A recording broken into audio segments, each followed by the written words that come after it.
Hello' everyone, আপোনালোকক মোৰ চেনেলৰ অন্য এটা মিনি ব্লগলৈ স্বাগতম জনাইছোঁ।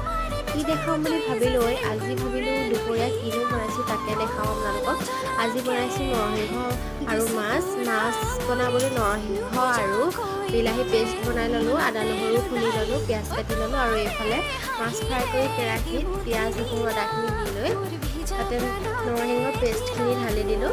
অকণমান ভালদৰে ভাজি লৈ শুকোৱাৰ পাছত তাতে আকৌ বিলাহী পেষ্টখিনি ঢালি দিলোঁ। তাৰ পৰা ভালকৈ উতল অহালৈ অকণমান ডাঠ হোৱাৰ পাছত তাতে পানী এড কৰি দিলোঁ। পানী দিয়াৰ পাছতে তাত মাছ কেইপিচ দি অকণমান সময় উতলাই দিলোঁ আৰু এইদৰে বনালোঁ আজি নৰসিংহ আৰু মাছ। ইমান ভালকৈ বনাব নাজানো যদিও ট্ৰাই কৰিছোঁ দেই। এয়া নৰসিংহ আৰু মাছ ৰেডি হৈ গ'ল আৰু একো নবনালোঁ। দুপৰীয়া সাজত আজি এইভাগেই খালোঁ। তাৰপাছত